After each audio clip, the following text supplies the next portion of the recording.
सबको? अगर क्लियर बस समराइज कर दीजिए ना। ओके, मैं फिर से स्टार्ट बताता हूँ। फर्स्ट पार्ट हमने क्या किया कि गामा हमने एक यूनिट स्पीड कर्व लिया और मान लेते हैं कि प्लेनर कर्व है, मतलब वो प्लेन में है, तो हमें क्या प्रूफ करना है कि टाउ इज 0। तो प्लेन में है तो प्लेन का इक्वेशन हमने बताया कि v dot N equal to 0, और जो गामा है इस v डॉट एन जो प्लेन है जिस इक्वेशन को सेटिस्फाई कर, तो gamma has to be satisfy this equation. तो इसका यूज करके हमने लिखा कि this gamma dot N equal to D, यहाँ पे ये हो जा रहा है। सो यहाँ पे हमने लिखा, नाउ इसका हमने डेरिवेटिव किया।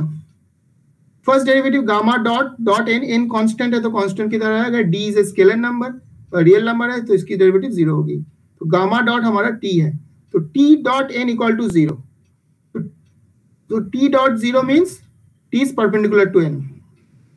नाउ फिर से इसको डेरिवेटिव करते हैं तो मिला T dot N, T dot inner product N equal to 0, और टी डॉट की वैल्यू क्या है, के एन है, ये हमने डेफिनेशन से, कर्वेचर की डेफिनेशन से लिखा।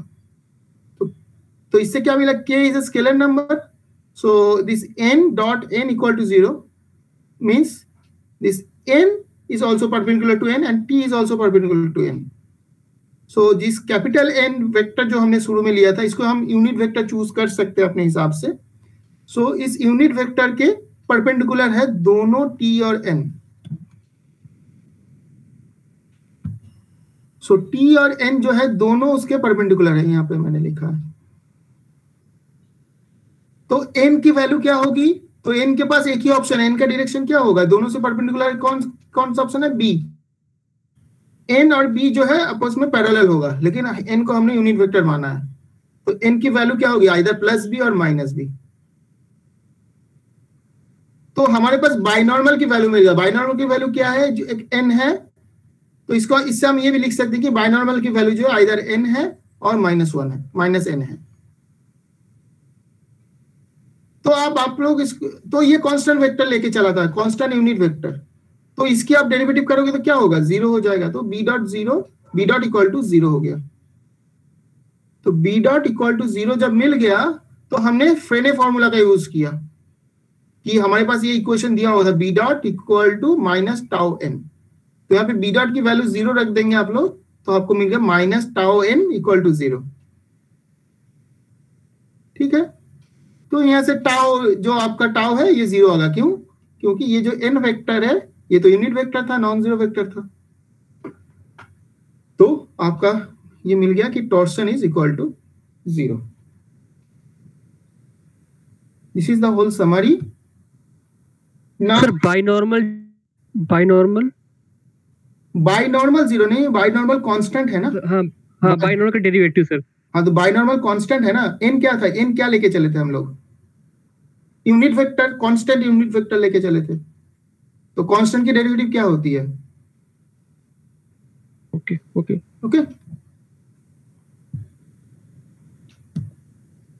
ठीक है, तो अब कन्वर्स पार्ट करते हैं। तो कॉन्वर्सली हम लोग मान के चलते हैं, conversely we assume that this your tau is equal to 0। तो हमको प्रूफ करना है कि gamma contain in some plane, तो gamma satisfied some plane, belongs to plane, ये दिखाना है। तो अगर if tau equal to 0, this implies b dot equal to 0। Okay, पिछला वाला इक्वेशन देखो, टाउ अगर 0 हो जाता है, यहाँ पे जो बॉक्स में हमने लिखा है, यहाँ पे अगर टाउ 0 हो जाता है तो क्या होगा, b डॉट, ये फ्रेंड इक्वेशन से b डॉट इक्वल टू 0 हो गया। b डॉट 0 हो गया तो b क्या हो गया, कांस्टेंट हो गया। तो b, this implies b is constant, बाइनॉर्मल जो है कांस्टेंट हो गया। Okay, now consider this thing gamma dot b, इसका डेरिवेटिव लेते हैं हम लोग। Suppose taking a derivative of this इसके रिस्पेक्ट में, तो क्या मिलेगा इसका, बी आपका कांस्टेंट है तो बी कांस्टेंट बाहर आ जाएगा, सिर्फ गामा का होगा, तो gamma dot inner product b, और गामा डॉट क्या है आपका टेंजेंट वेक्टर है, so tangent vector dot b. Binormal vector आपस में परपेंडिकुलर होते हैं, तो इनकी इनर प्रोडक्ट जो होगी वो 0 होगी। सो गामा डॉट बी की डेरिवेटिव जो है वो 0 है, तो this implies gamma dot B equal to constant.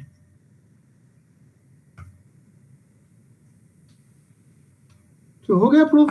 So gamma dot V equal to constant है, मतलब आपका एक वेक्टर मिल गया जो उसके साथ डॉट प्रोडक्ट के साथ डॉट बी के साथ डॉट प्रोडक्ट लेने पे कांस्टेंट है, तो दिस इंप्लाइज सिंपली हमारे पास क्या इक्वेशन था, ये v dot B equal to some constant होना चाहिए था, तो v की जगह गामा उसको सेटिस्फाई करता है इस इक्वेशन को, so this implies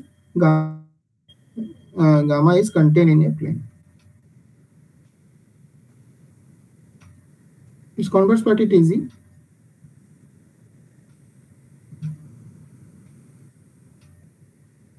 Is it okay?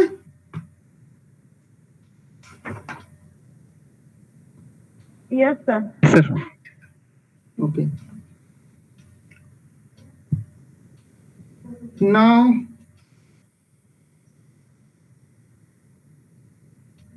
next theorem.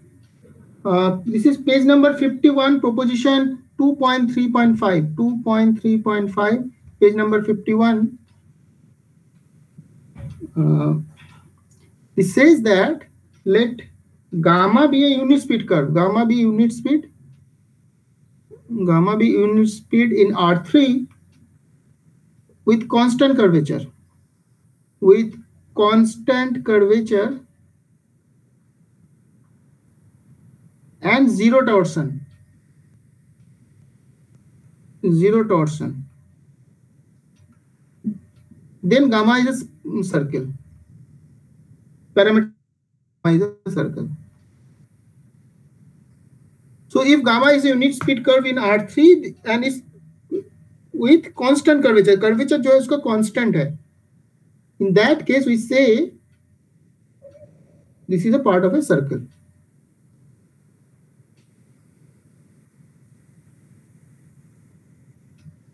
Okay.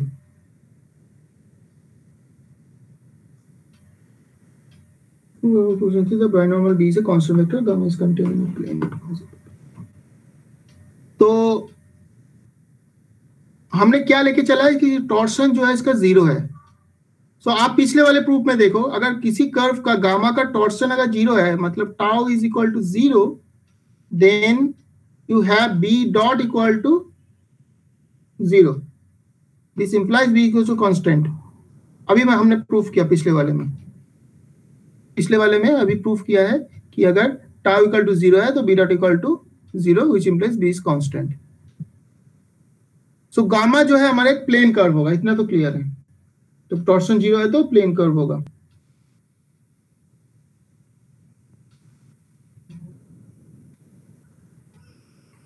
So gamma is a plane curve. Gamma is a plane curve, say perpendicular to B. Say perpendicular to B. Now यहाँ पे एक trick है, यहाँ पे एक छोटा सा ट्रिक है। Suppose DDS of, consider this thing, gamma plus 1 by Kn। इस चीज को देखो, ये क्या होगा। तो इसका अगर हम डेरिवेटिव करते हैं तो gamma dot plus 1 by K N dot, के का डेरिवेटिव नहीं होगा। क्यों नहीं होगा? क्योंकि के को हमने कांस्टेंट मान के चला, कांस्टेंट कर्वेचर 1 बाई के कांस्टेंट रहेगा, बस एन की डेरिवेटिव होगी। तो T gamma dot plus 1 by K N dot, तो गामा डॉट मतलब T plus 1 by K N dot. तो इसके वैल्यू निकालते हैं। इसका वैल्यू क्या होगा? इसकी वैल्यू जो होगी K T plus N dot divided by के।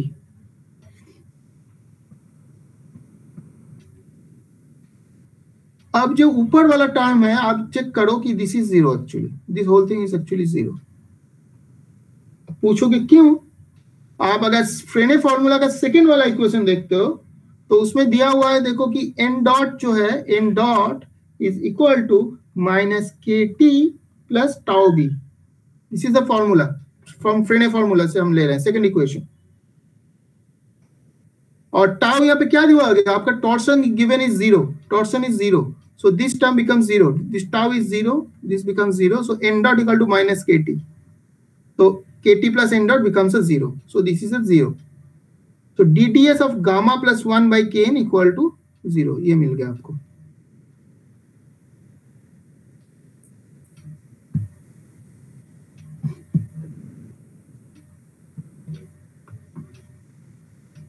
so इसका मतलब क्या है कि this gamma plus 1 by K N is equal to constant. Gamma plus 1 by K N equal to constant, ये आपको मिलेगा। इसकी डेरिवेटिव जीरो है, मतलब जो वैल्यू है gamma plus 1 by K N equal to zero.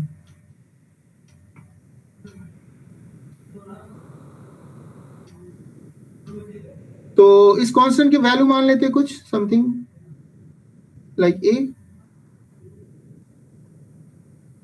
तो यहां से हम लिख सकते हैं gamma minus A is equal to minus 1 by K N. अब इसका आप लोग नॉर्म निकालिए, इस गामा माइनस ए नॉर्म,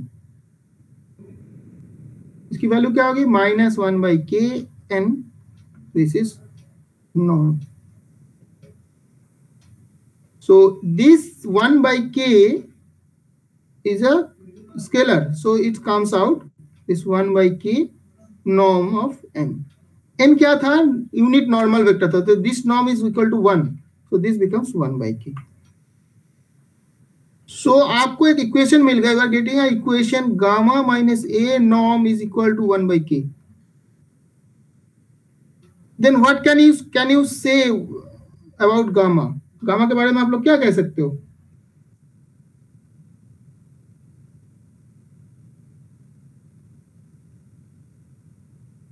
बताएं।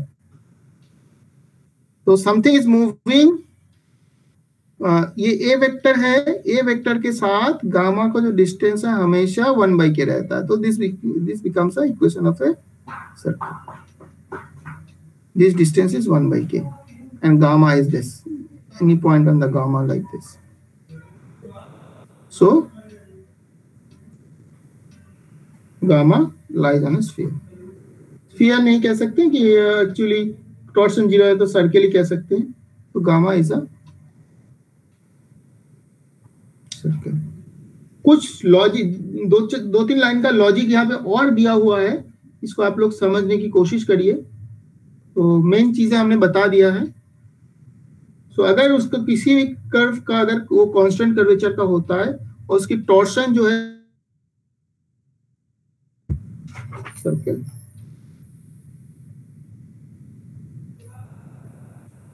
तो नेक्स्ट हम लोग अपने मेन थ्योरम पे आते हैं।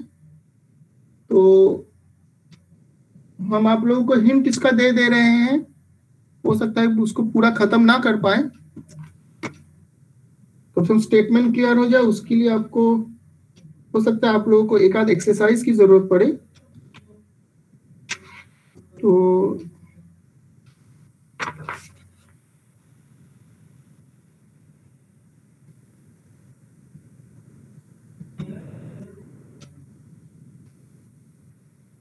ये चीज सर भी बताए थे, इस फॉर्म में आपको कर सकते हैं। तो एक एक्सरसाइज आप लोग करिएगा और प्रेसली के बुक के पेज नंबर 54, पेज 54 एक्सरसाइज 2.3.5, इसका यूज उन्होंने एक जगह प्रूफ में किया है।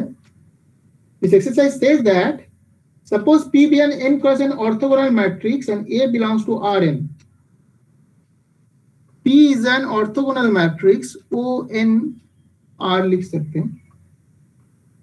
P is an orthogonal matrix and this A belongs to Rn such that is mv equal to pv plus a is an isometry.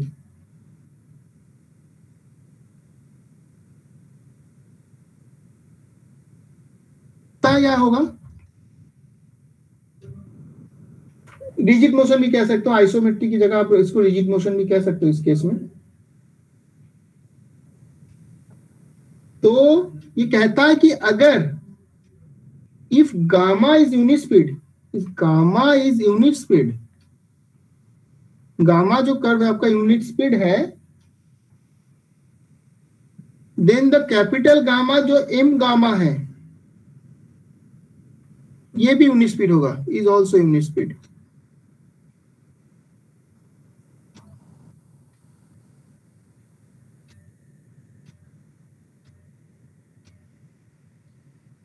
और इतना ही नहीं है, इसके आगे भी ये कहता है कि अगर आपके पास ये जो गामा के लिए टी एन वी जो ये सारे आपके वेक्टर्स थे, टेंजेंट वेक्टर, नॉर्मल वेक्टर और बाई नॉर्मल वेक्टर, तो रिजिड मोशन के बाद जो आपको कर्व मिलेगा उसका जो होगा T equal to PT, N equal to PN और B इक्वल टू PB होगा। थोड़ा सा और मैं इसको ज्योमेट्रिकली एक्सप्लेन करता हूं। आपके पास कोई कर्व है इस टाइप से गामा, आपने एक रिजिड मोशन लिया, मैं पेज नंबर 7 में हूं, ये ध्यान रखना क्योंकि यहाँ पे 9 तक आ गए। तो आपने एक रिजिड मोशन लिया, मतलब इस कर्व को उठा के यहाँ पे फिट कर दिया, देखने में उसका कोई चेंज नहीं हो रहा है। तो आपने एक रिजिड मोशन लिया, यहाँ पे आपको एम गामा मिल गया, रिजिड मोशन एम है, ठीक है, ये आपका रिजिड मोशन था और आइसोमेट्री था, व्हाटएवर यू कैन से। इस केस में क्या हो रहा है आपका, अगर गामा आपका यूनिट स्पीड है, ये अगर यूनिट स्पीड है तो ये भी आपका यूनिट स्पीड होगा।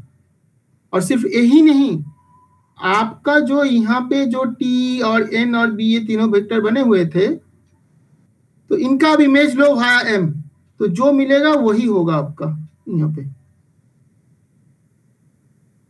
पे आपका टी है, एन है, बी है, तो यही आपका इमेज होगा टी एन और बी। कोई अलग से कुछ नहीं मिलेगा, इन्हीं का जो इमेज है अंडर पी वेक्टर के अंडर, तो आपको वही मिल जाएगा।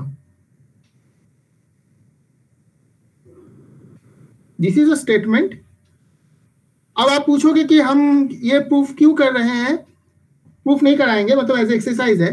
तो हम जब रिजिड मोशन की बात करेंगे, जो फंडामेंटल थ्योरम की बात है, तो इसी स्टेटमेंट का यूज करेंगे कि हम जब इसको एक जगह से दूसरी जगह पे ले जाते हैं तो इनके में कोई चेंजेस नहीं हो रही है, मतलब इसकी जस्ट इमेज जो होनी चाहिए वही मिल रहा है, कोई दूसरा कुछ नहीं मिल रहा है। तो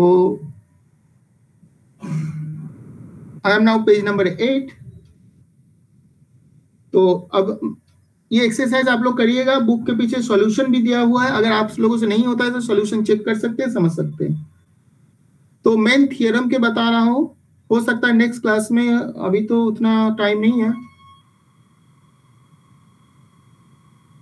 लोगों को एक्सप्लेन कर दे रहा हूं। स्टेटमेंट ये कहता है कि सपोज आपके पास दो कर्व है, gamma S and gamma tilde S, दोनों यूनिट स्पीड है, दोनों यूनिट स्पीड है, दोनों के कर्वेचर सेम है, सेम कर्वेचर, और दोनों के सेम टॉर्शन भी सेम है। Then there exists isometry. Then there exists isometry. इसके बाद क्या लिखा आपने? हाँ क्या है? हेलो? यूनिट के बाद क्या लिखा समझ? यूनिट स्पीड है, दोनों का सेम कर्वेचर है और दोनों का सेम टॉर्शन है।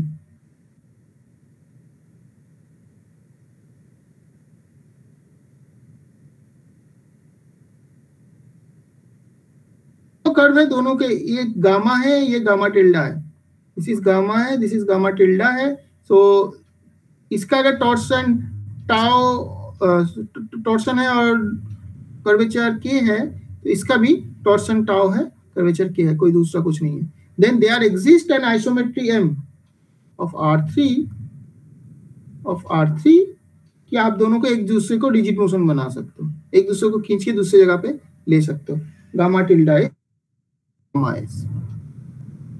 तो यहाँ से आपको एक रिजिड मोशन और isometric whatever you can say मिल जाएगा कि इसको उठा के आप इसकी जगह पे पुट कर दो, दोनों एकदम सेम सेम दिखेंगे, बस पोजीशन की अंतर है।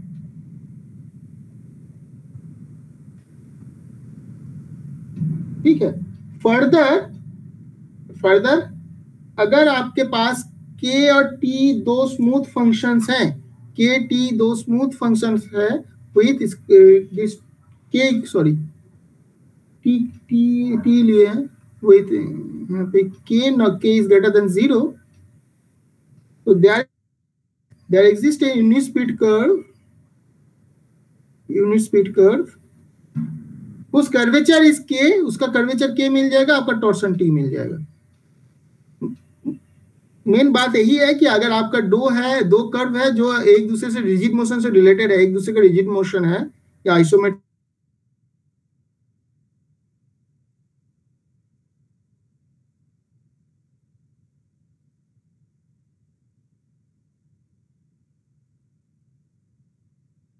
करने जाओगे इस थ्योरम को, आपको यहाँ पे कोई टाउ ईटा बी लेना पड़ेगा, टाउ एन और बी में लेना पड़ेगा, यहाँ पे भी आप कुछ लेंगे। तो पिछला वाला जो एक्सरसाइज है हम वही बताए थे कि इनके उनके बीच क्या रिलेशन है। अगर ये रिजिड मोशन से मैच होता है तो आपका वो पी वाला जो मैट्रिक्स है वो ऑर्थोगोनल मैट्रिक्स मिल जाएगा, तो वो रिलेशन आपको मिल जाएगा, तो वो थ्योरम आप लोगों को हेल्प करेगा।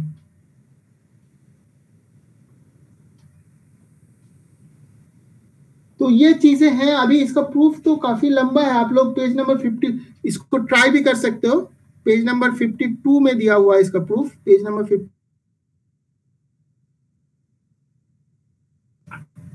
और एज ए एक्सरसाइज आप लोग 2.3.5 इसको ट्राई करना।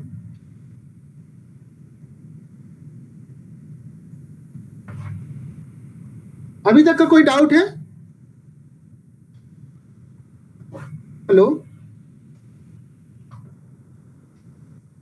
हाँ सर, वो जो कर्वेचर और टॉर्स होगा वो एक स्मूथ फंक्शन के लिए, वो वाला थोड़ा हिंट दे दीजिए, वो भी एक्सरसाइज में था। कर्वेचर और टॉर्शन का सेम हुआ है तो गिवन है ना, दिस इज गिवन। नहीं सर, इसमें नहीं, सर ने और एक एक्सरसाइज दिया था जिसमें वही प्रूफ करना था कि वो इक्वल है। कर्वेचर टॉर्शन इक्वल नहीं होंगे। आप लोग एक्सरसाइज देखो एक बार फिर से, आपके पास तो पीडीएफ होगा उसका, तो उसका एक्सरसाइज देखो, दोनों इक्वल नहीं होंगे। या आपके पास किसके पास है तो बताओ एग्जैक्ट प्रॉब्लम क्या दिए थे सर, बताओ, हमें तो याद नहीं आ रहा है। सर एग्जैक्ट प्रॉब्लम था कि रिजिड मोशन से अगर दो कर्व पैरामीटराइज हैं तो उनका कर्वेचर बराबर होगा और टॉर्शन। हाँ, तो दिस इज यही थ्योरम है।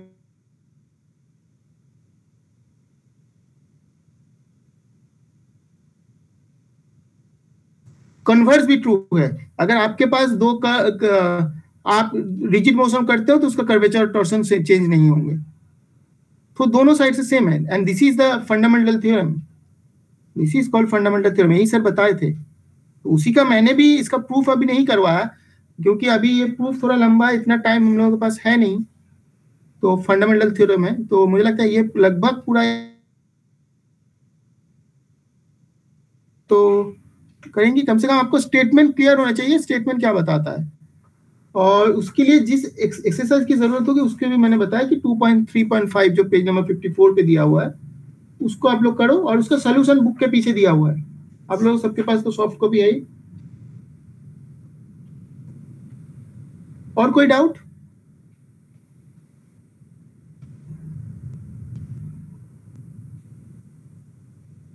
और किसी को कोई डाउट? अभी भी हम, मुझे लगता है 3-4 मिनट है।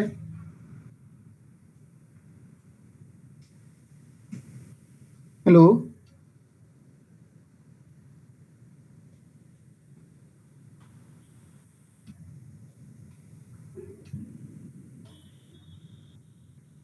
Hello, I am audible?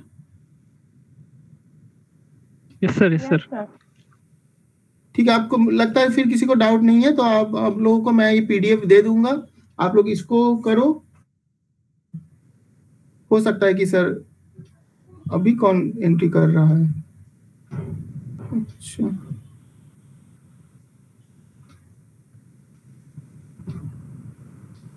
ठीक है, तो आज के लिए इतना ही। आप लोग इसको, इन दोनों प्रूफ को देख लो, आप साथ साथ पढ़ते जाओ। अगर बाद में आप लोग पढ़ोगे तो आप लोग फिर भूल जाओगे। बहुत सारी चीजें मैं ऐसे बता दिया हूँ, बुक में भी कुछ स्टेप्स मिसिंग है या उसका लॉजिक उनको वो भी मान के चलें कि आप लोग समझ जाओगे। ठीक है, दैट्स ऑल फॉर टुडे। आप लोग क्लोज करता हूँ फिर, और आप लोगों को पीडीएफ में भेज दे रहा हूँ। Thank you sir.